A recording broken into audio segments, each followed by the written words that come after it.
తనకంటూ ఎవ్వరూ లేరు. ఒకరి తర్వాత ఒకరు అంటూ చనిపోయారండి. చివరి దశలో ఈ అవ్వ ఒంటరిగా మాత్రమే మిగిలిపోయారు. బామ్మగారితో మాట్లాడే ప్రయత్నం చేశాను. కూర్చున్న కొద్దిసేపటికి పక్కన నిప్పులు మంటలు అవన్నీ ప్రక్కనే ఉంటే ఎంత వేడిగా ఉంటుందో అంత వేడిగా అనిపించింది ఈ ఇంట్లో ఉన్నంతసేపు. కారణం ఏంటంటే బామ్మగారి ఇల్లు ఒక చిన్న రేకుల హౌస్ అండి. ఆ రేకుల హౌస్ పైనేమో విపరీతమైన ఎండ. ఇక బామ్మగారికి అయితే చాలా వయసు అయిపోయింది. ఈ బామ్మగారు ఎలా ఉంటున్నారో ఏమో నాకైతే తెలియలేదు. కానీ అక్కడ మాట్లాడుతున్నప్పుడే నాకు అనిపించింది బామ్మగారికి ఈ సర్వీస్ కాకుండా ఇంకా ఏదైనా ఒక చిన్న మంచిది ఫ్యాన్ ఏదైనా కొనిస్తే ఎలా ఉంటుందా అని అనిపించింది. ఇక నేను ఏమాత్రం ఆలస్యం చేయలేదు. ప్లాన్ వచ్చింది అంటే అది మంచి పని అయితే కనుక మనం ఏమాత్రం ఆలస్యం చేయకూడదు. వెంటనే ప్లాన్ని అమల్లో చేసేయాలి.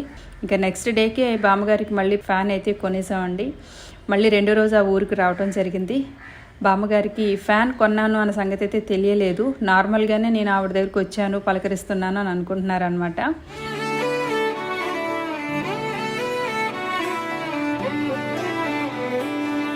సో ఈలోగా ఈమెను పక్కకు తీసుకొని వెళ్ళి ఆమెతో మాట్లాడుతూ ఉన్నాను.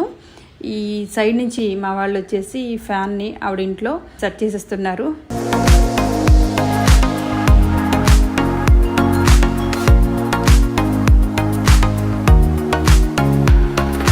మొత్తానికి మా వాళ్ళు అయితే ఫ్యాన్ ఫిక్స్ చేసేసారు. బామ్మగారిని ఏమో నెమ్మదిగా ఫ్యాన్ వద్దకు తీసుకొచ్చేసాను. క్లాత్ మూసించాను. ఆమె చేతుల మీదగానే ఫ్యాన్ ఓపెన్ చేయించాను. కానీ బామ్మగారు మాత్రం చేతులు ఫుల్గా వణుకుతూ ఉన్నాయి. ఇంతసేపు ఆమెను బయట ఉంచేసాం కదా, ఏం జరిగిందా, నా ఇంట్లో ఎవరున్నారా అన్న టెన్షన్లోనే బామ్మగారి ఫేస్ ఇంకా అలాగే ఉండిపోయింది. కానీ కొంతసేపు అయ్యాక మాత్రం అవ్వ కొంచెం కూల్ అయ్యారు. తను మనస్ఫూర్తిగానే నాకు బ్లెస్సింగ్స్ ఇచ్చారనమాట. సో మొత్తానికైతే బామ్మగారిని కాస్త తృప్తిపరిచాను అని నాకు అనిపించింది. వెళ్ళొస్తానా? ఓకే.